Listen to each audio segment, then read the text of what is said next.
Hello बच्चों, कैसे हैं आप लोग। तो देखिए हम लोग लेके आ चुके हैं हमारे क्रैश कोर्स का एक और नया वीडियो। जैसा कि आप लोगों को पता है, स्पीड केमिस्ट्री क्रैश कोर्स चल रहा है फॉर नीट एस्पिरेंट्स। क्या क्या पढ़ चुके हैं। पढ़ने की यार अगर बात करें ना तो हम लोग पढ़ चुके हैं पीरियोडिक टेबल तो पूरा, ठीक। अगेन बता रहा हूँ 4 आवर्स में, ठीक। 4 घंटे निकाल लो यार पूरे, 4 घंटे ही तो है, 4 आवर्स निकाल लो आप एक दिन में, जाओ पढ़ लो, काम खत्म हो जाएगा। प्रीवियस ईयर कर लेना, हो गया नीट का एक चैप्टर, है ना। अभी हम लोग क्या पढ़ रहे हैं, अभी पढ़ रहे हैं केमिकल बॉन्डिंग पार्ट 1। क्या क्या कवर कर चुके हैं केमिकल बॉन्डिंग पार्ट 1 में, तो देख सकते हो काफी सारा पार्ट कवर कर चुके हैं। इंट्रोडक्शन, वीबीटी, ये लास्ट क्लास में हम लोगों ने बॉन्ड लेंथ और डाइपोल मोमेंट पढ़ा था। आज हम लोग बात करेंगे बैक बॉन्डिंग और इलेक्ट्रॉन स्पीशीज के बारे में। ज्यादा बड़ा टॉपिक नहीं, बहुत छोटा सा है। इंपॉर्टेंट है कंडीशंस, कब कब लगता है, कब कब देखना होता है और क्या क्या इफेक्ट्स होते हैं हमें देखने को मिलते हैं, ठीक। चलिए स्टार्ट करते हैं हम लोग हमारी स्पीड केमिस्ट्री क्रैश कोर्स। बाकी मेरे बारे में तो जानते ही हो, क्या बताऊं इसके बारे में, ठीक है। चलिए देखो, बढ़िया इफेक्ट्स के साथ आई बैक बॉन्डिंग। पहला टॉपिक बैक बॉन्डिंग पढ़ेंगे, फिर उसके बाद और इलेक्ट्रॉन स्पीशीज पे स्विच करेंगे। बैक बॉन्डिंग की अगर मैं बात करता हूं तो बेसिकली बैक बॉन्डिंग क्या होती है ना। बैक बॉन्डिंग बेसिकली क्या होती है, तो बैक बॉन्डिंग में आपके पास एक तो पहले से कोई बॉन्ड होना चाहिए। ऐसा नहीं है कि आपके पास डोनर है एक्सेप्टर, मतलब काफी सारे स्टूडेंट्स याद रखते हैं डोनर होता है सर एक्सेप्टर होता है। हाँ, डोनर होता है एक्सेप्टर होता है, लेकिन उसमें ऑलरेडी एक कोवेलेंट बॉन्ड प्रेजेंट होता है। यहां क्या होता है, एक डोनर होता है। कौन होता है, एक होता है डोनर और एक होता है हमारे पास क्या, एक्सेप्टर। डोनर के पास क्या होना चाहिए, लोन पेयर। एक्सेप्टर के पास क्या होना चाहिए, वैकेंट ऑर्बिटल होना चाहिए। अब ये डी हो सकता है या पी हो सकता है, कोई भी हो सकता है। इसके पास क्या होना चाहिए, लोन पेयर। मैंने लोन पेयर को इस तरीके से नहीं बनाना था, इलेक्ट्रॉन्स के हिसाब से बनाते हैं। लो ये लो, ये हमारे पास क्या होता है, लोन पेयर, ठीक है। तो कुछ कंडीशंस होती है, अगर वो सेटिस्फाइड होती है तो बैक बॉन्डिंग आती है। और बैक बॉन्डिंग से ऑब्वियस सी बात है इलेक्ट्रॉन्स का क्या हो रहा है, डीलोकलाइजेशन हो रहा है, तो स्टेबिलिटी तो आएगी। सिंपल सा खेल होता है, ठीक। ज्यादा न्यूक्लियस के फोर्स ऑफ अट्रैक्शन में, जब मोर न्यूक्लियस के फोर्स ऑफ अट्रैक्शन में कौन आता है, इलेक्ट्रॉन आता है, तो स्टेबिलिटी आने लग जाती है क्योंकि अट्रैक्शन फोर्स बढ़ जाता है। ओके चलो यार, तो सिंपल सा पॉइंट है। अब बात करते हैं कंडीशंस, इसी से हमें मतलब है, ठीक। एग्जाम्पल भी देखेंगे।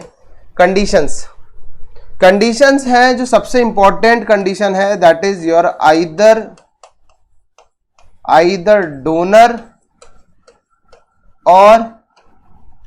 डोनर और acceptor must be from second period, ठीक है। या तो आपका डोनर या फिर जो आपका एक्सेप्टर है वो क्या होना चाहिए, सेकेंड पीरियड से होना चाहिए। ऐसा क्यों कह रहे हैं, क्योंकि बेसिकली बैक बॉन्डिंग में एक पाई बॉन्ड ही क्रिएट होने वाला है, ठीक है।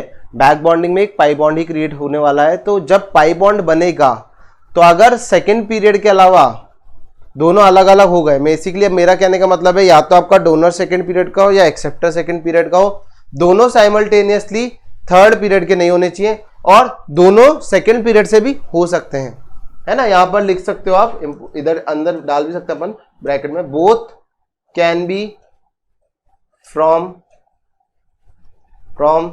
Second period but cannot be from third period simultaneously, ठीक है। दोनों एक साथ कभी भी थर्ड पीरियड के साथ आप लिख लो, इसको आगे और कर लो, थर्ड पीरियड एंड ऑनवर्ड्स, मतलब थर्ड पीरियड और उसके बाद वाले, third period and onwards simultaneously. Simple सा फंडा है, ठीक। अभी इसको समझते क्या कहना चाह रहा था मैं, क्लियर है। चलो देखो क्या है सीन इसका। बेसिकली आपका जो डोनर है और जो एक्सेप्टर है, ठीक, डोनर है, एक्सेप्टर है, क्या क्या कंडीशन है, इसको इस तरीके से नहीं, इसको ऐसे बना, सिंपल ही बना लेते हैं, इसको जरूरत नहीं पड़ेगी। सिंपल सा केस ले लेते हैं कि भाई डोनर एंड एक्सेप्टर जो है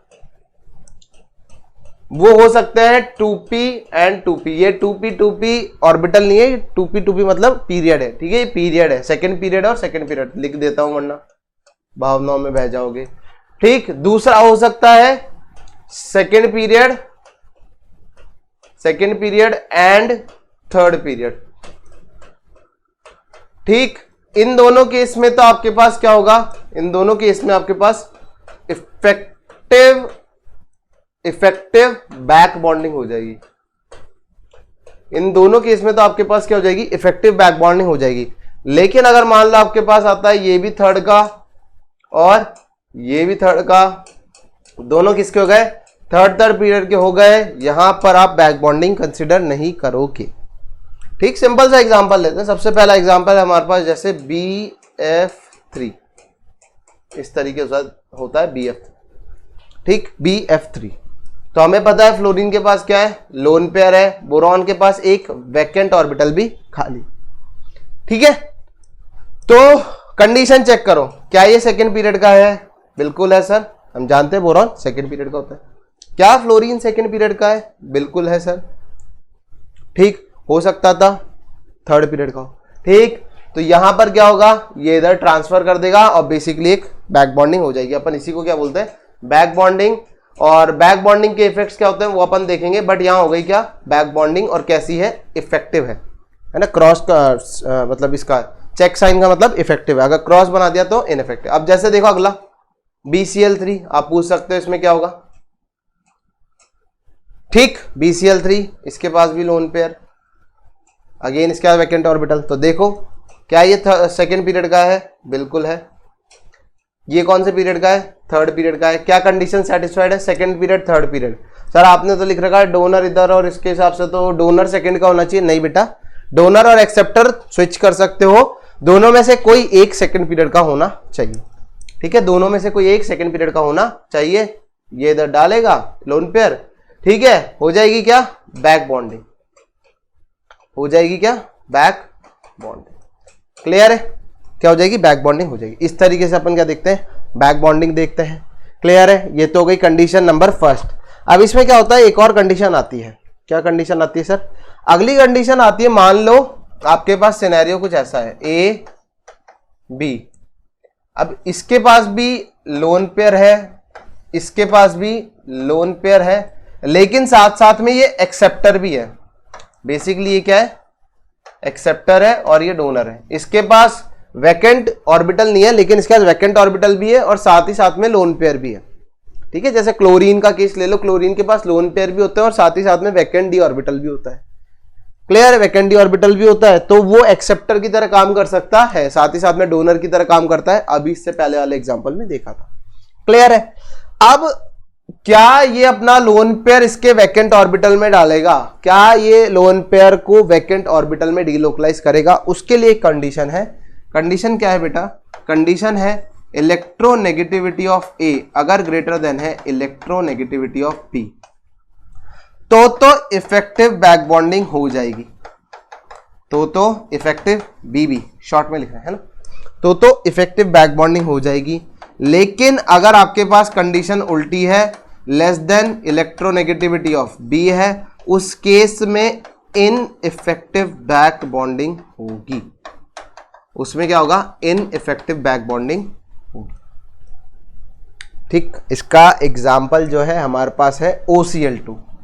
जैसे ये ले लो, क्लोरीन क्लोरीन, ऑक्सीजन भैया के पास भी लोन पेयर है ना, क्लोरीन भैया के पास भी लोन पेयर है, आपको पता ही है। क्लोरीन थर्ड पीरियड का है, तो क्लोरीन के पास वैकेंट 3d ऑर्बिटल भी होगा, है ना। आज मेरे पास मतलब डाउट आते हैं कभी कभार कि सर क्लोरीन में वैकेंट ऑर्बिटल कहाँ से आया है, वैकेंट ऑर्बिटल कहाँ से आया, तो उसका आंसर है भैया इसके 3d ऑर्बिटल होता है, सिंपल सा है। कभी कभार ऐसे डाउट भी आता है। ठीक, आप लोग तो नहीं करते हो ना, है ना, अच्छे बच्चों। चलो देखो, इसके पास वैकेंट डी ऑर्बिटल है, इसके पास वैकेंट डी ऑर्बिटल है, वैकेंट डी ऑर्बिटल है। अब देखो कंडीशन देखो, सेम फिगर, ये एक्सेप्टर है, हाँ सर ये एक्सेप्टर है, साथ ही साथ में इसके पास लोन पेयर ही है तो डोनर भी बन सकता था, लेकिन ऑक्सीजन के पास खाली ऑर्बिटल नहीं है। ऑक्सीजन के पास लोन पेयर है, वो देने को तैयार है, वो देने को तैयार है। कंडीशन चेक कर लो, अगर सही सेटिस्फाई होगी तो इफेक्टिव, नहीं हुई तो इनइफेक्टिव। जो एक्सेप्टर है उसकी इलेक्ट्रॉन नेगेटिविटी ज्यादा होनी चाहिए ताकि वो इलेक्ट्रॉन्स को पुल कर पाए। सिंपल सा लॉजिक है, ये कोई ऐसा नहीं है कि सर कहां से देखा, कहां से बता रहे हो, कैसे बता रहे हो, सिंपल सा लॉजिक है भाई। उस इलेक्ट्रॉन पेयर को पुल करने की भी तो क्या हो, टेंडेंसी हो, इसीलिए बोला है इलेक्ट्रोनेगेटिविटी ज्यादा होनी चाहिए। ज्यादा होगी तो इलेक्ट्रॉन्स को पुल कर पाएगा। अब सीधा सीधा सा पता है क्लोरीन की इलेक्ट्रोनेगेटिविटी ज्यादा नहीं होती है, किससे, ऑक्सीजन से, तो पुल नहीं कर पाएगा, तो चुपचाप बोल देंगे in effective back bonding, ineffective back bonding. बात समझ में आ गई। ये आपके पास ओवरऑल कंडीशंस बन के आती है किसकी, बैक बॉन्डिंग की। वापस से देख लो एक बार, second period second period second period third period third period third period का नहीं होना चाहिए, फोर्थ पीरियड का नहीं होना चाहिए, फिफ्थ पीरियड का नहीं होना चाहिए, कम से कम एक सेकंड पीरियड का तो होना ही चाहिए। थर्ड पीरियड के बाद अगर फोर्थ पीरियड और फिफ्थ पीरियड आता भी है एज अ डोनर, मान लो कोई डोनर है, जैसे अपने पास है BF3, BCl3, BBr3, ठीक, और Bi3। हमें पता है बोरॉन के पास वैकेंट ऑर्बिटल है और इन सबके पास हैलोजेंस के पास लोन पेयर है, लेकिन हो क्या रहा है, नीचे आ रहे हैं, तो ओवरलैपिंग की इफेक्टिवनेस क्या होती जा रही है, कम होती जा रही है। ये कैसे पता सर, सिंपल सा लॉजिक है, ये क्या है 2p, अब ऑर्बिटल्स लिख रहा हूं, ठीक, या फिर आप पीरियड भी समझ लो, 2p 3p, ये क्या है 2p 4p, ये क्या है 2p 5p। हमें पता है जैसे जैसे साइज बढ़ता जाता है वैलेंस बॉन्ड थ्योरी के अकॉर्डिंग, जैसे जैसे साइज बढ़ता जाएगा पाई बॉन्ड की इफेक्टिवनेस क्या होती जाएगी बेटा, कम होती जाएगी। तो ओवरलैपिंग का जो एक्सटेंट है, एक्सटेंट ऑफ ओवरलैपिंग बेटा क्या हो जाएगा, डिक्रीज हो जाएगा। तो बैक बॉन्डिंग का जो इफेक्टिवनेस है, बैक बॉन्डिंग की जो इफेक्टिवनेस है वो भी क्या होती जाती है, कम होती जाती है। इसीलिए Bi3 मोस्ट लुइस एसिडिक है, यहाँ पर मोस्ट लुइस एसिड, या फिर आप बोल सकते हो इसको मोस्ट मत लिखो, अजीब सा लग रहा है, ये इस पूरी फैमिली में बेस्ट लुइस एसिड है। अब लुइस एसिड क्या होता है, लुइस एसिड वो होता है जो इलेक्ट्रॉन पेयर को एक्सेप्ट कर पाए। लुइस एसिड कौन होता है, जो इलेक्ट्रॉन पेयर को एक्सेप्ट कर पाए, ठीक। तो बोरॉन यहां पर इलेक्ट्रॉन पेयर को एक्सेप्ट मतलब बाहर से, सिंपल सा पॉइंट है, बाहर से, ऐसा नहीं है कि फ्लोरीन से एक्सेप्ट कर रहा है, वो तो कर ही रहा है, लेकिन बाहर से, जैसे मान लो अमोनिया इसको लोन पेयर देने आया, ठीक है, कोवेलेंट बॉन्ड बनाने आया, हम लोग देखते भी हैं काफी बार, कोवेलेंट बॉन्ड बनाने आया तो उसको 4 जने दिखे, तो अब उसने क्या करा, उसने चेक करा कि कौन ज्यादा अच्छा लुइस एसिड है, बेस्ट लुइस एसिड, जिसके पास इलेक्ट्रॉन्स की सबसे ज्यादा कमी है। तो हमें पता है यहां तो बहुत अच्छी ओवरलैपिंग हो गई, यहां तो बैक बॉन्डिंग बहुत अच्छी हो गई, फ्लोरीन ने अपने इलेक्ट्रॉन पेयर बहुत अच्छे से डोनेट किए, तो बोरॉन के ऊपर जो डेल्टा प्लस था उसको कम कर दिया, कम कर दिया, तो भाई इसकी जो एसिडिक स्ट्रेंथ है, लुइस एसिडिक स्ट्रेंथ, वो क्या हो गई, कम। लुइस एसिड का मतलब क्या होता है, इलेक्ट्रॉन पेयर एक्सेप्ट करना, जो आसानी से करेगा वो अच्छा होता है, ये आसानी से नहीं करेगा। क्यों नहीं करेगा, क्योंकि आपने उसको लोन पेयर खिला खिला के उसका पेट क्या कर दिया है, थोड़ा भर दिया है। भूख है, अभी भी इसको भूख है, लेकिन थोड़ी तुमने कम कर दी, और कम कैसे हुई, अच्छी ओवरलैपिंग से। यहां पर भी तुमने खिलाने की कोशिश तो करी, पर इसने खाई नहीं, बोला मजा नहीं आ रहा, दाल फीकी है, मजा नहीं आ रहा बिल्कुल भी। बोला मेरी तो भूख खत्म नहीं हुई है। नाइट्रोजन ने पूछा, अमोनिया आया, उसने पूछा इसके बारे में, इसको देखा, बहुत तड़पड़ा रहा था, बिल्कुल पेट पकड़ के बैठा हुआ था, इलेक्ट्रॉन दे दो, ये तुरंत गया, दे दिया। तो बेस्ट लुइस एसिड कौन है, ये तो मैं बोल सकता हूं, यहां से आने पर बैक बॉन्डिंग हटी, लुइस एसिडिक या लुइस एसिड नेचर क्या हो गया, बढ़ गया।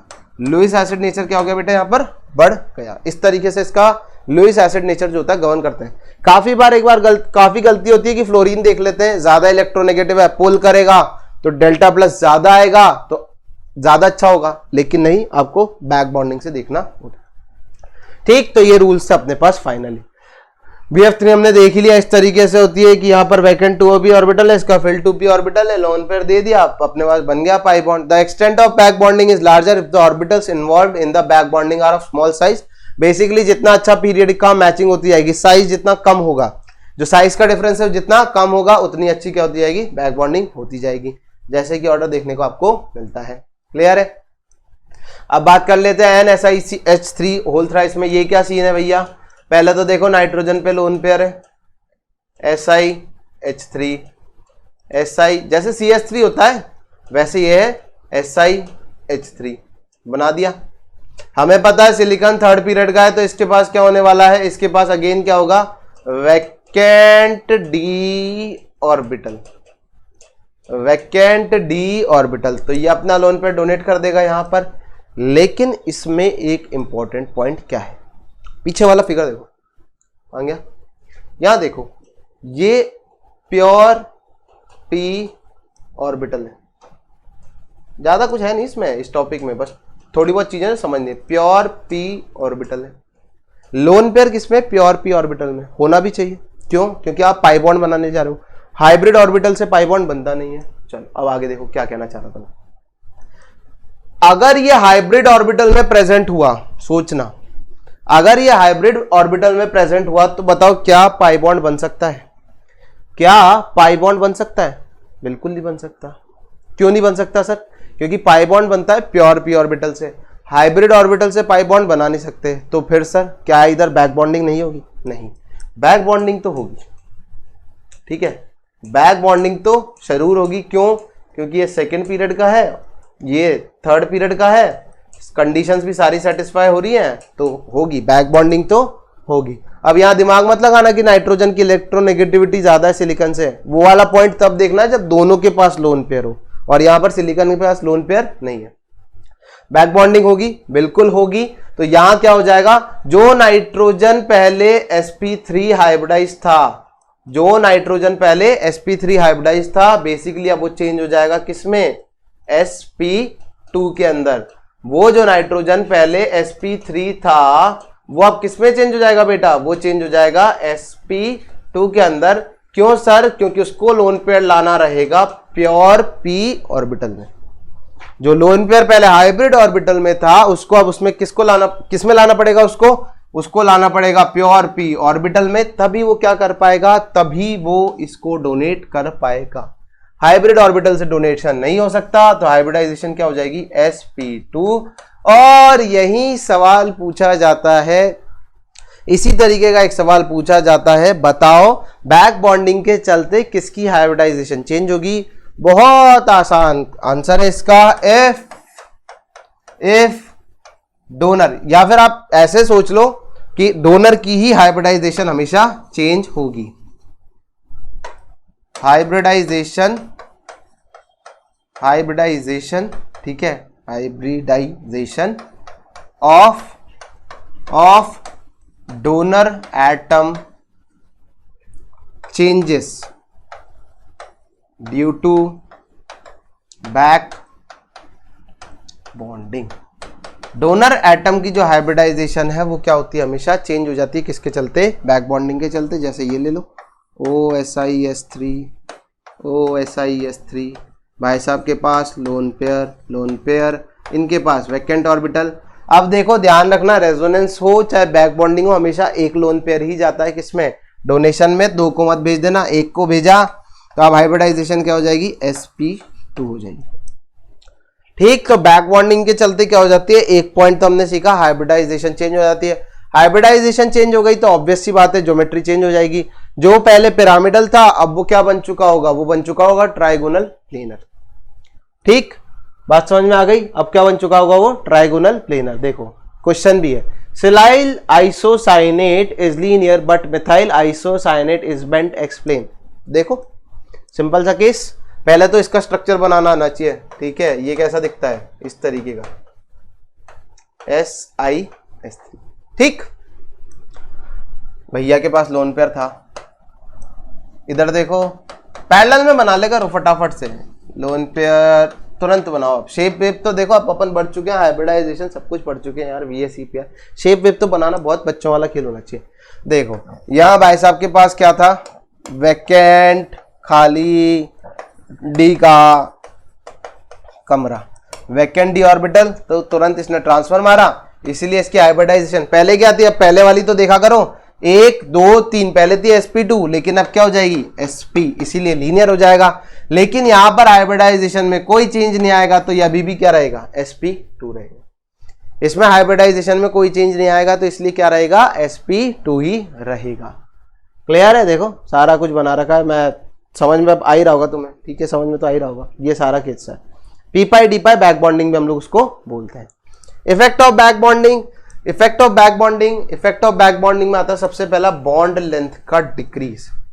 बॉन्ड लेंथ का डिक्रीज क्यों? बहुत सिंपल सा इसका एग्जांपल है, यही ले लो BF3। देखो आप लोगों को पता होगा सिंगल बॉन्ड की जो लेंथ होती है वो ज्यादा होती है किससे? सिंगल बॉन्ड की जो लेंथ है वो ज्यादा होती है किससे? डबल बॉन्ड से। और डबल बॉन्ड की ज्यादा होती है किससे? ट्रिपल बॉन्ड से। ऐसा क्यों होता है? बॉन्ड ऑर्डर है, सिंपल सा खेल। इसका बॉन्ड ऑर्डर कितना है बेटा? 1 है। इसका बॉन्ड ऑर्डर कितना है बेटा? 2 है। इसका बॉन्ड ऑर्डर कितना है बेटा? 3 है। हमें पता है bond length inversely proportional to क्या होती है बेटा? Bond order. ठीक, अब यार सिंपल सा केस है, जब ये ट्रांसफर मारेगा तो ये इस तरीके का फोटो दिखेगा ना, ये कुछ इस तरीके का फोटो दिखेगा मोमेंटरली, ठीक, इस तरीके का फोटो दिखेगा। फिर ये हटेगा, दूसरा वाला लोन पे जाएगा, फिर तीसरा वाला जाएगा, मतलब तीसरा एटम का जाएगा। तो यहां पर बेसिकली क्या हो जाने वाले?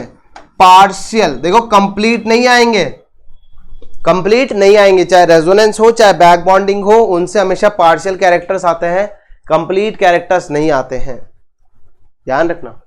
कंप्लीट कैरेक्टर्स नहीं आते। तुम ये नहीं बोल सकते यहां बॉन्ड ऑर्डर 2 होगा, मैं ये कह सकता हूं कि बॉन्ड ऑर्डर 1 से 2 होगा। तो पार्शियल क्या आ जाएंगे? Double bond character. कंप्लीट कभी मत कर देना भाई, पार्शियल डबल बॉन्ड कैरेक्टर आ जाएंगे तो बॉन्ड लेंथ क्या हो जाएगी? कम। बॉन्ड ऑर्डर बढ़ गया तो बॉन्ड लेंथ कम हो जाएगी। तो बॉन्ड लेंथ में क्या देखने को मिलता है? डिक्रीमेंट देखने को मिलता है। बॉन्ड एंगल में इंक्रीज इन सेम इन, जैसे बॉन्ड एंगल का तो कुछ नहीं कह सकते। बॉन्ड एंगल जैसे अभी अपन इससे पहले देखा था लीनियर हो गया था तो 180 डिग्री हो गया था, जबकि होना कितना चाहिए था? 120। तो बॉन्ड एंगल हो सकता है बढ़ जाए, हो सकता है ना बढ़े, लेकिन चेंज जरूर मिलेगा। हाइब्रिडाइजेशन ऑफ सेंट्रल एटम में चेंज। अगर आपका सेंट्रल एटम ही क्या है? डोनर है। अगर आपका सेंट्रल एटम ही क्या है? डोनर है। जैसे अभी देखा था एन वाला केस, ये वाला याद करो, याद करो वो दिन कसमें खाई थी कि हमें डॉक्टर बनना है, ठीक, वो दिन याद करो। तो यहां याद करो दिन, अभी बताया था थोड़ी देर पहले, क्या यही आपका क्या है? डोनर भी है और यही आपका क्या है? सेंट्रल एटम भी है। तो हो सकता है सेंट्रल एटम की हाइब्रिडाइजेशन चेंज हो जाए। तो सर बोरॉन की क्यों नहीं हुई? सर एक्सेप्टर की क्यों चेंज नहीं होती? बेटा क्योंकि एक्सेप्टर पाई बॉन्ड बना रहा है, समझना। एक्सेप्टर की क्यों चेंज नहीं होगी? क्योंकि एक्सेप्टर पाई बॉन्ड बना रहा है। किसी के पाई बॉन्ड बनने से हमें फर्क नहीं पड़ता। डोनर की क्यों हुई? क्योंकि उसका लोन पेयर चला गया। आप लिखते हो sigma plus lone pair, hybrid orbital का नंबर होता है ना। बेसिकली बैक बॉन्डिंग के चलते ये गया तो यार ये नंबर चेंज हो गया तो हाइब्रिडाइजेशन बदल गई। लेकिन अगर आप सोचो एक्सेप्टर के लिए, तो एक्सेप्टर पहले से ही क्या बना रहा था? सिग्मा। उसने कोई और नया सिग्मा नहीं बनाया, उसने कोई और नया लोन पेयर उसके सर पे नहीं आया। ऐसा नहीं है कि बैठे बैठे उसके सर पे लोन पेयर उग गया हो, है ना, कि डाला था बैक बॉन्डिंग कर दी तो सर पे लोन पेयर उग गया हो, ऐसा भी नहीं है। तो जब उसके पास ना लोन पेयर आया ना नया सिग्मा बॉन्ड बना, तो उसकी हाइब्रिडाइजेशन में चेंज क्यों आएगा? रिलेट मत करना कोऑर्डिनेट बॉन्ड से, वहां हो सकता है चेंज आए, वहां तो सुनते हैं डोनर और एक्सेप्टर, वहां डोनर और एक्सेप्टर की हाइब्रिडाइजेशन में होता है चेंज आ सकता है, लेकिन यहां पर एक्सेप्टर की हाइब्रिडाइजेशन में चेंज नहीं आएगा। ओके, तो ये सारी कहानी थी किसकी? बैक बॉन्डिंग की। बहुत सिंपल सा और आसान सा कंसेप्ट है और इसका यूज क्या है वो हम लोग देख चुके हैं। इसका एक और जो मैं आपको यूज बताता हूं, इससे पहले रुको, एक जो और हमारे पास एग्जांपल है, दैट इज योर, इसको आप ऑर्गेनिक में भी देखोगे और काफी बार हम लोग देखते भी हैं, ऑर्गेनिक में भी काफी यूज होता है। एसिडिक स्ट्रेंथ में बोला जाता है, बताओ CHF3 और CHCl3 में ज्यादा एसिडिक कौन होता है? बहुत आसान सा काम है, H प्लस हटाओ, हटा दिया, CF3 माइनस, इधर से H प्लस हटाओ, हटा दिया, CCl3 माइनस। सर फ्लोरीन की इलेक्ट्रोनेगेटिविटी ज्यादा होती है तो वो इलेक्ट्रॉन्स को पुल करेगा, ये जो कॉन्जुगेट बेस बना है ये ज्यादा स्टेबल हो जाएगा, एसिडिक स्ट्रेंथ इसकी ज्यादा हो जाएगी। लेकिन आंसर होता है ये, और रीजन क्या है? यहां हो रही है बैक बॉन्डिंग, ठीक, लेकिन यहां पर कोई भी बैक बॉन्डिंग नहीं हो रही है, तो कार्बन के ऊपर जो नेगेटिव चार्ज आ रहा है वो बैक बॉन्डिंग से क्या हो रहा है, स्टेबलाइज हो रहा है। तो कार्बन के ऊपर नेगेटिव चार्ज आ रहा है वो बैक बॉन्डिंग से स्टेबलाइज हो रहा है, इसीलिए अपने पास जो एसिडिक स्ट्रेंथ आती है वो ये आती है। बहुत सारी जगह आपको मिलेगा, बहुत सही। चलो बढ़ते हैं आगे। अब आ जाते हैं हम लोग हमारे अगले टॉपिक पे, जो कि है ऑड इलेक्ट्रॉन स्पीशीज। देखो पीवाईक्यूज हमेशा करते रहो, मैं हमेशा रिकमेंड करूंगा पीवाईक्यूज करो, खुद से पढ़ो, मेहनत करो, एफर्ट्स दो। ठीक, आप अगर अभी का टाइम सोचते हो मेडिकल के जैसे हिसाब से सोचो, आप लेके चलो कि 1 अगस्त को हो रहा है, आप मान के चलो 1 अगस्त को एग्जाम हो रहा है, तो कम से कम अभी आपको नाना करके 12 से 14 घंटे ना 12 to 14 आवर्स तो स्टडी करने की जरूरत है ही सरी।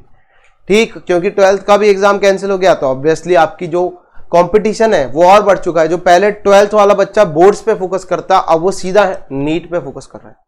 ठीक, अगर 12th के एस्पिरेंट्स हो तो वेल एंड गुड, आप भी उसी कैटेगरी में हो, लेकिन अगर आप ड्रॉपर हो, ठीक, तो आपके लिए थोड़ा सा कंपटीशन और टफ हो चुका है। तो इसीलिए कह रहा हूं पढ़ने के लिए टाइम निकालो, 12 से 14 घंटे आप आराम से निकाल सकते हो। कुछ करने को होता नहीं है, छोड़ दो अपना फेसबुक, इंस्टाग्राम, ये सब चीजें छोड़ दो, कोई फायदा नहीं है। ठीक है, ये सब चीजें बहुत टेम्पररी हैं, अभी आपको अच्छी लगेंगी, कुछ टाइम बाद जब आपके दोस्त का होता हुआ दिखेगा, अगर आपका नहीं होगा ना, तब फिर नफरत भी हो जाएगी। इसीलिए इन सब चीजों को अवॉइड करो। कुछ टाइम के बाद, उसके बाद कॉलेज में जाने के बाद करना ही यही है। ठीक है, कॉलेज में जाने के बाद आपको करना ही यही होता है, फिर टाइम पास ही करना होता है, फिर ज्यादा पढ़ाई नहीं होती है। क्लियर है, पढ़ाई अभी सीधा सीधा सा कॉलेज में घुसने के लिए, एंट्रेंस के लिए ज्यादा जरूरत है, इसलिए अभी स्टडी आवर्स को पढ़ो। ऑड इलेक्ट्रॉन स्पीशीज के बारे में बात करते हैं, तो हमें पता है वो स्पीशीज जिनके ऊपर क्या होता है, ऑड इलेक्ट्रॉन होता है। बस खत्म, नहीं इतनी जल्दी खत्म नहीं होगा। ठीक है, बेसिकली हमारे पास 2 टाइप की ऑड इलेक्ट्रॉन स्पीशीज होती हैं। एक तो होती है आपके पास डाई एटॉमिक, एक तो होती है हमारे पास डाई एटॉमिक। डाई एटॉमिक में आप बोलो जैसे तो होती है NO, है ना, हमारे पास क्या हो जाती है, NO हो जाती है, और बोलो उसके अलावा हमारे पास साइनाइड, तो CN तो चलो अलग है, वो तो माइनस का चार्ज है उस पर ऑटोमेटिकली।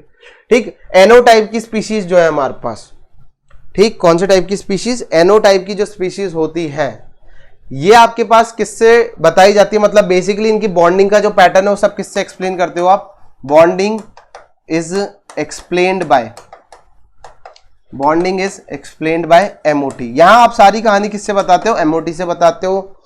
ठीक, दूसरी चीज हमेशा ध्यान रखना ऑड इलेक्ट्रॉन स्पीशीज हमेशा कैसी होती है, पैरामैग्नेटिक, ऑलवेज, क्योंकि वो जो ऑड इलेक्ट्रॉन बचा हुआ है वो कभी भी बॉन्डिंग में नहीं जा पाएगा और वो कभी भी पेयरिंग नहीं कर पाएगा अनटिल एंड अनलेस डाइमराइजेशन नहीं हो जाता। डाइमराइजेशन के बाद तो हो सकता है। ठीक, वैसे क्या होती है, ऑलवेज पैरामैग्नेटिक। डायटॉमिक हो गई, डायटॉमिक के बाद हमारे पास यहां आ जाती है पॉलीएटॉमिक। ठीक, कौन सी, पॉलीएटॉमिक। पॉलीएटॉमिक की अगर मैं बात करता हूं तो बहुत सारी हैं, NO2, ClO2, ClO3, ठीक, CH3 फ्री रेडिकल, आप लोगों ने सुना होगा, एक बिंदु लगा रहता है, CF3 फ्री रेडिकल। ये सब क्या होती है, हमारे पास पॉलीएटॉमिक स्पीशीज होती है। इनका एक्सप्लेनेशन अपन यहां देते हैं, मतलब ऑड इलेक्ट्रॉन स्पीशीज में पढ़ते हैं, क्या कहानी होती है इनकी समझने की कोशिश करते हैं। ठीक, इनसे रिलेटेड अपन पढ़ते हैं बॉन्ड एंगल और हाइब्रिडाइजेशन की रिलेटेड थ्योरी। तो अपन ये वाला पार्ट पढ़ेंगे, ये सब कुछ MOT में आता है। NO के अलावा और भी बहुत सारी स्पीशीज होती हैं, अभी मुझे याद नहीं आ रही, फिलहाल इन पे अपन चर्चा करने वाले हैं। ठीक, तो ऑड इलेक्ट्रॉन स्पीशीज की एक बात हमेशा ध्यान रखो, ऑलवेज क्या होती है, पैरामैग्नेटिक ही होती है। क्यों होती है सर, क्योंकि इनमें हमेशा एक अनपेड इलेक्ट्रॉन बचा रह जाएगा। यार 5 लड़के हैं, 6 लड़कियां हैं, ठीक, 5 लड़के 6 लड़कियां, कपल बनाने वो वाला काम मत करना जो तुम सोच रहे हो। ठीक है, बिल्कुल भी नहीं। सिंपली आपको कपल बनाने, कपल मतलब 2 होते हैं, जोड़ा बनाना है, जोड़े बनाने, तो उसमें एक लड़की तो क्या रह जाएगी आपके पास, उसके पास कोई जोड़ा नहीं रहेगा, उसका कपल नहीं बनेगा। और अगर कपल नहीं बन रहा है तो अनपेड ही रहेगी। यहां पर भी वही सेम चीज है, एक अनपेड इलेक्ट्रॉन है वो बॉन्डिंग में पार्टिसिपेट नहीं कर पाएगा, जिसकी वजह से स्पीशीज कैसी हो जाती है, पैरामैग्नेटिक हो जाती हैं। ये सब के सब क्या होते हैं, पैरामैग्नेटिक होते हैं। ऑब्वियसली एग्जिस्टेंस डिपेंड करता है, करते हैं नहीं करते हैं, क्या होता है इनके साथ वो आगे की कहानी है, पर फिलहाल ऐसा दिखता है। चलो अब बात कर लेते हैं हम लोग ऑड इलेक्ट्रॉन स्पीशीज में। सबसे पहले जो आती है हमारे पास आती है NO2 के बारे में। ठीक। ऑड इलेक्ट्रॉन स्पीशीज की एक और जो खास बात होती है वो होती है कि इनमें जो अनपेयर्ड इलेक्ट्रॉन होता है, सॉरी, ऑड इलेक्ट्रॉन स्पीशीज में जो अनपेयर्ड इलेक्ट्रॉन होता है, पीछे चलेंगे, पीछे जगह होगी, हाँ, यहां पर जो अनपेयर्ड इलेक्ट्रॉन होता है, जो अनपेयर्ड इलेक्ट्रॉन होता है वो मे और may not participate in hybridisation. हो सकता है वो हाइब्रिडाइजेशन में पार्टिसिपेट करे, हो सकता है वो हाइब्रिडाइजेशन में पार्टिसिपेट ना करे। डिपेंड करेगा किस पे? डिपेंड करता है सारा खेल सराउंडिंग एटम पे। ठीक, सारा खेल किस पे डिपेंड करता है? सराउंडिंग एटम पे। बेसिकली क्या होता है, जो अनपेयर्ड इलेक्ट्रॉन होता है वो होता है प्योर ऑर्बिटल में। किसमें होता है बेटा? वो होता है प्योर ऑर्बिटल में। प्योर ऑर्बिटल में होने की वजह से जो उसकी एनर्जी है वो काफी ज्यादा होती है। Energy is very high. ठीक, एनर्जी इज वेरी हाई। इसको सिंपली अगर अपन समझें, कैसे मैं रिस्पेक्ट में बात करना चाह रहा हूं कि मान लो आपके पास हाइब्रिड ऑर्बिटल की एनर्जीज तो यहां पर है। ये कौन सी ऑर्बिटल्स है? Hybrid orbitals, HO, hybrid orbitals. तो आपका जो प्योर ऑर्बिटल होगा ना वो यहां कहीं बैठा हुआ होगा, वो यहां कहीं पर बैठा हुआ होगा। ये आपका प्योर ऑर्बिटल हो जाएगा। अगर ये गैप किसी वजह से कम हो जाएगा अगर ये गैप किसी वजह से कम हो जाए तो ये जो प्योर ऑर्बिटल में बैठा हुआ अनपेयर्ड इलेक्ट्रॉन है ये किस में आ जाता है? हाइब्रिडाइज्ड ऑर्बिटल में आ जाता है। किसी वजह से, किसी कारणवश ये गैप कम हो जाता है तो जो आपका अनपेयर्ड इलेक्ट्रॉन था वो किस में आ जाएगा? हाइब्रिड ऑर्बिटल का पार्टिसिपेशन में आ जाएगा और आपकी हाइब्रिडाइजेशन जो है अनपेयर्ड मतलब स्पीशीज की वो चेंज हो जाएगी। चलो समझते हैं अपन कैसे क्या क्या होता है। तो हमारे पास है, नहीं अरे आगे चले गए। जैसे मान लो हमारे पास है NO2, इसको हटाओ यहां से, इसकी जरूरत नहीं है, निकल। NO2 तो नाइट्रोजन के, अच्छा अनपेयर्ड इलेक्ट्रॉन सर देखते कैसे? सिंपल सा काम है यार। नाइट्रोजन के 7 इलेक्ट्रॉन, 2 ऑक्सीजन के 16 इलेक्ट्रॉन, 16 + 7 23 हो गए। अब इसमें ये दिमाग मत लगाना कि सर वैलेंस शेल के गिन लो, तब भी आंसर सेम ही होगा। स्टिल पूरे इलेक्ट्रॉन्स की बात करो, ठीक है, पूरे इलेक्ट्रॉन्स की बात करते हैं। तो NO2 का सबसे मेजर खेल दम समझो इस तरीके से होता है, और ये होता है इसके ऊपर एक अनपेयर्ड इलेक्ट्रॉन। ठीक, क्या होता है? ये अनपेयर्ड इलेक्ट्रॉन होता है। इसकी जो हाइब्रिडाइजेशन है वो क्या है? sp2 है, मैंने बता दी। अब दिमाग में आ रहा होगा कैसे? 1 2 3, 1 2 और 3। इसका मतलब जो इसका अनपेयर्ड इलेक्ट्रॉन है वो किस में है? इसके हाइब्रिड ऑर्बिटल में प्रेजेंट है, वो हाइब्रिडाइजेशन में पार्टिसिपेट कर रहा है। सर आपको कैसे पता चला? तो समझो, ये जो इलेक्ट्रॉन, सॉरी ये जो एटम है सराउंडिंग वाला, ये ज्यादा इलेक्ट्रोनेगेटिव एटम है सेंट्रल एटम से, और काफी ज्यादा है ना, ऑक्सीजन है काफी ज्यादा है। तो इस हाइब्रिड ऑर्बिटल में क्या हरकत होगी? इसको हटाओ यहां से, इस तीर को हटाओ। इस हाइब्रिड ऑर्बिटल में तो हरकत क्या होगी? इस हाइब्रिड ऑर्बिटल में परसेंटेज एस कैरेक्टर कम होगा। बेंट्स रूल याद आना चाहिए। बेंट्स रूल लगाया तो परसेंटेज एस कैरेक्टर कम हुआ।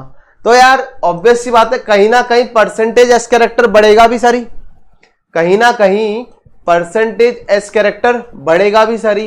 परसेंटेज एस कैरेक्टर बढ़ रहा है। बेसिकली क्या होता है ना, जो हमारी हाइब्रिड ऑर्बिटल होती है, अगर मान लो ये हाइब्रिड ऑर्बिटल है तो ये न्यूक्लियस की क्या होती है? पास होती है as compared to pure orbital.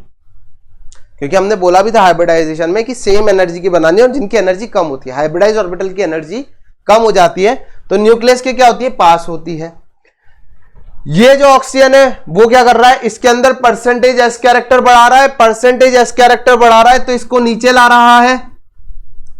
Nucleus के पास कौन होता है? pS। न्यूक्लियस के पास कौन होता है? अरे यार भूल जाते हो, ये लो, न्यूक्लियस के पास कौन होता है? pS, S होता है। तो इसमें एस कैरेक्टर बढ़ा, इसमें परसेंटेज एस कैरेक्टर बढ़ा, परसेंटेज एस कैरेक्टर बढ़ा तो ये पास आने लग गया किसके? न्यूक्लियस के। इतना पास आ जाएगा कि हाइब्रिडाइज्ड ऑर्बिटल के साथ ये क्या कर लेगा? हाइब्रिडाइज्ड ऑर्बिटल में समा जाएगा, मर्ज हो जाएगा। तो इसीलिए इसकी जो हाइब्रिडाइजेशन है वो क्या होती है? sp2 होती है। तो sp2 के हिसाब से जो बॉन्ड एंगल है सर वो होना चाहिए था कितना? 120 डिग्री, लेकिन क्योंकि अनपेयर्ड इलेक्ट्रॉन है तो उससे कम होगा। उल्टा होता है, खेल हो जाता है। बॉन्ड एंगल यहां पर 120 डिग्री से ज्यादा देखने को मिलता है। बॉन्ड एंगल यहां पर 120 डिग्री से ज्यादा देखने को मिलता है। अब सोच के देखना होता क्या है। हमें पता है लोन पेयर का रिपल्शन सबसे ज्यादा, फिर होता है लोन पेयर बॉन्ड पेयर का, ठीक है, फिर होता है बॉन्ड पेयर का, ओके, इधर ही greater than sign, bond pair का, और इससे ज्यादा होता है किसका बेटा, इससे कम, सबसे कम किसका होता है, बॉन्ड पेयर और अनपेयर्ड इलेक्ट्रॉन का, ठीक है, या फिर आप फ्री रेडिकल बोल सकते हो, किसका होता है, अनपेयर्ड इलेक्ट्रॉन का, ठीक है। तो यहां पर जो रिपल्शन है वो सबसे कम है। हमें पता है कि अगर सिर्फ बॉन्ड पेयर और बॉन्ड पेयर ही होते, हमें पता है कि अगर बॉन्ड पेयर और बॉन्ड पेयर ही होते sp2 के अंदर, जैसे ये ले लो ना यार, सिंपल सा एग्जांपल, क्या सोचना, सिर्फ बॉन्ड पेयर और बॉन्ड पेयर ही होते तो यहां बॉन्ड एंगल 120 डिग्री होता प्योर। लेकिन अब यहां पर जो दो इलेक्ट्रॉन्स थे, उसमें से भी कितना रह गया, उसमें से भी कितना रह गया, एक, उसमें से भी कितना रह गया, एक, तो यहां रिपल्शन और क्या हो गया, कम हो गया, इधर रिपल्शन और क्या हो गया, कम हो गया, रिपल्शन कम हो गया, तो भाई साहब को जगह फैलने को ज्यादा मिल गई तो बॉन्ड एंगल बढ़ गया। बात समझ में आई होगी, क्लियर है। आप इसको ऐसा सोचो, ये एक तरीके का लोन पेयर है जिसकी जो कमजोर हो चुका है, ठीक है, जिसकी पावर जो है ना वो कम हो चुकी है, मतलब इस तरीके का सिनेरियो बन चुका है। पहले दो इलेक्ट्रॉन्स थे तो इसीलिए रिपल्शन ज्यादा था, अब 2 इलेक्ट्रॉन और 1 इलेक्ट्रॉन है तो रिपल्शन कम होगा, तो ये दोनों एक दूसरे से दूर चले जाएंगे, क्यों, इन्हें पता है रिपल्शन कम लगने वाला है, रिपल्शन कम लगेगा तो बॉन्ड एंगल बढ़ जाएगा, तो बॉन्ड एंगल क्या हो जाएगा, बढ़ जाएगा। तो बॉन्ड एंगल क्या होता है, बेसिकली यहां पर बढ़ जाता है। जब भी हाइब्रिडाइजेशन आप ऑड इलेक्ट्रॉन में देखोगे तो बॉन्ड एंगल बढ़ जाएगा, ओके। इसकी टेंडेंसी होती है डाइमराइज होने की, टेंडेंसी टू डाइमराइज, इसकी टेंडेंसी होती है डाइमराइज होने की। क्यों होती है, क्योंकि जो इसका अनपेयर्ड इलेक्ट्रॉन है ये कैसा होता है, लोकलाइज्ड होता है, कैसा होता है, लोकलाइज्ड होता है। लोकलाइज्ड होने की वजह से इसकी जो टेंडेंसी है वो क्या होती है, ज्यादा होती है डाइमराइज करने, ठीक। तो ये थी एक स्पीशीज। अब आ जाता है अपन अगली स्पीशीज पे, ClO3। किस पे आ जाते हैं, ClO3 पे। अब देखो ClO3 स्ट्रक्चर, ClO3, क्लोरीन के पास ऑक्सीजन, फिर से हाईली इलेक्ट्रोनेगेटिव एटम, ठीक है। फ्लोरीन आएगा या ऑक्सीजन आएगा तभी ये खेल करना है, अगर फ्लोरीन और ऑक्सीजन नहीं आते हैं तो मत करना। ये तभी हो पाता है जब फ्लोरीन आता है और ऑक्सीजन आता है, तभी ये खेल पॉसिबल होता है। तो यहां पर भी जो आपका अनपेयर्ड इलेक्ट्रॉन है वो हाइब्रिड ऑर्बिटल में है और इसकी हाइब्रिडाइजेशन है sp3। बॉन्ड एंगल होना चाहिए था 109 डिग्री 28 मिनट से कम, लेकिन ज्यादा हो जाता है, कितना, 109 डिग्री 28 मिनट से ज्यादा होता ही है। शेप की अगर बात करोगे तो शेप अभी क्या है, इसका शेप है पिरामिडल, ठीक है, शेप क्या है, पिरामिडल। ये नॉन बॉन्डिंग इलेक्ट्रॉन है, ठीक है, ये नॉन बॉन्डिंग इलेक्ट्रॉन है तो इसको शेप में काउंट नहीं करेंगे। तो शेप कैसा है, ट्राइगोनल पिरामिडल। इसका कैसा है, वी और बेंट, कैसा है, वी और बेंट, लीनियर मत बोल देना, ठीक है, कैसा है, वी और बेंट, इसका शेप है पिरामिडल। अगेन क्यों हुआ, हमें पता है, ऑक्सीजन आया, यहां पर परसेंटेज एस कैरेक्टर घटाया तो यहां पर परसेंटेज एस कैरेक्टर बढ़ाया, इसको मजबूर कर दिया कि हाइब्रिडाइजेशन में चला जाए। क्लियर है, चल अगला देखो, ClO2 special case, chlorine, lone pair, free electron, double bond O, ठीक है, थोड़ा सा अजीब सा लग रहा है, इसको सही करते हैं, डबल बॉन्ड O और यहां पर भी 2 इलेक्ट्रॉन बना लो। अब समझो क्या हुआ होगा, यहां क्या हुआ, यहां हो गया खेल कैसे हो गया सर, यहां परसेंटेज एस कैरेक्टर घटाया, लेकिन जो परसेंटेज एस कैरेक्टर का इंक्रीमेंट इसको मिलना चाहिए था वो कोई और ले गया, किसी और की जरूरत थी, वो जरूरत थी किसकी, लोन पेयर की। तो परसेंटेज एस कैरेक्टर यहां बढ़ गए, क्यों, क्योंकि भैया ये तो एक इलेक्ट्रॉन है जो कि एक न्यूक्लियस के फोर्स ऑफ अट्रैक्शन में है, लेकिन ये 2 इलेक्ट्रॉन है जो कि एक न्यूक्लियस के फोर्स ऑफ अट्रैक्शन में है। ऑब्वियस सी बात है, किसको ज्यादा फोर्स ऑफ अट्रैक्शन चाहिए, इसको ज्यादा चाहिए, तो ये क्या करेगा, अपने अंदर परसेंटेज एस कैरेक्टर को बढ़ा लेगा। तो इस बेचारे गरीब का तो कुछ हुआ ही नहीं,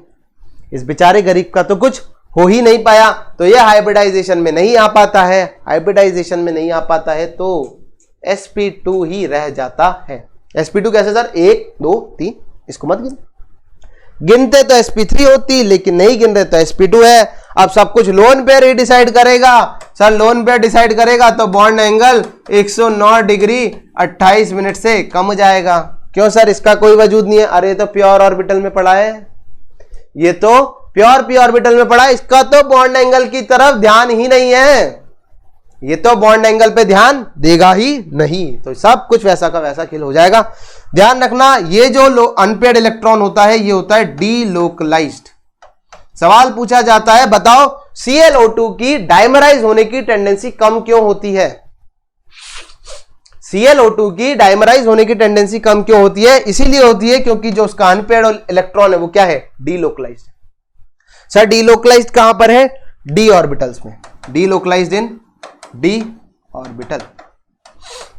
ठीक, कहां पर डीलोकलाइज्ड है? डी ऑर्बिटल के अंदर इसका अनपेयर्ड इलेक्ट्रॉन डीलोकलाइज्ड होता है, इसीलिए इसकी डाइमराइजेशन की जो टेंडेंसी है वो क्या होती है? सबसे कम हो जाती है। डाइमराइजेशन टेंडेंसी कम हो जाती है। तो सर इसके पास भी डी इलेक्ट्रॉन है, क्या इसका डीलोकलाइज्ड नहीं है? अरे ये तो हाइब्रिड में पड़ा है, ये तो हाइब्रिड में पड़ा है। जो अनपेयर्ड इलेक्ट्रॉन हाइब्रिड में पड़ा होता है वो क्यों डीलोकलाइज होना चाहेगा? जो प्योर ऑर्बिटल्स में होता है वही डीलोकलाइज होने जाएगा। तो इसकी डाइमराइजेशन टेंडेंसी काफी अच्छी है, इसकी डाइमराइजेशन टेंडेंसी काफी अच्छी है, लेकिन इसकी डाइमराइजेशन टेंडेंसी कम होती है। कम होने का कारण क्या है? इसका डीलोकलाइज्ड डी इलेक्ट्रॉन। चलो अगला देखो, अगली species CF3 free radical. CF3 free radical ये ऑर्गेनिक के अंदर काफी बार पढ़ते हैं अपन है ना, ऑर्गेनिक में बहुत खेल होता है इसका। CF3 फ्री रेडिकल, तो मुझे बताओ कार्बन, मैंने अभी 2 एटम्स के नाम लिए थे, वो 2 एटम्स अगर आजू बाजू होंगे, वो 2 एटम्स अगर आजू बाजू होंगे तो आपका जो अनपेयर्ड इलेक्ट्रॉन है वो हाइब्रिडाइज्ड ऑर्बिटल में चला जाएगा। कौन से थे 2 एटम्स? एक था ऑक्सीजन, दूसरा था फ्लोरीन। तो चला जाएगा फ्लोरीन फ्लोरीन फ्लोरीन, टिडिंग, यहां आ जाएगा, आ गया। हाइब्रिडाइजेशन बोलो बेटा, sp3 बोला सर, sp3 बोला ट्राइगोनल, ठीक है, ट्राइगोनल पिरामिडल बोला सर, ट्राइगोनल पिरामिडल बोला सर। बोला बॉन्ड एंगल, बोल बॉन्ड एंगल 109 डिग्री 28 मिनट से ज्यादा। बॉन्ड एंगल 109 डिग्री 28 मिनट से क्या हो गया बेटा? ज्यादा हो गया। 109 डिग्री 28 मिनट से क्या हो गया?